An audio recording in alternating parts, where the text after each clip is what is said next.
pada waktu itu nggak ada tanda-tanda kah atau dari orang tua nggak ada melihat tanda-tanda? Saya baru ngeh sekarang, saya melihat tanda-tanda itu Dok, cuman mungkin memang nggak ngeh gitu Dok.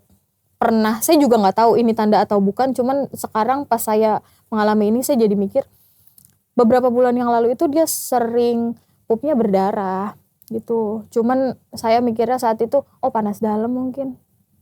Saya kasih larutan, saya kasih minuman gitu. Oke. Lalu berarti nggak ada kecurigaan ya pada waktu itu Sama ya. sekali enggak. Terus kan sakit ya pasti ya. Mm-mm. Nggak enak ya. Terus kok cerita nggak putranya kenapa mau yang kedua kali dan ada yang ketiga kali? Cerita, saya bilang, kok kamu mau lagi kalau sakit? Soalnya kalau nggak mau punya teriak-teriak marah. Aku nggak ditemenin. Terus di hasil BAP kemarin juga saya baru tahu dari penyidik kalau ada iming-iming dikasih balon setelah main itu.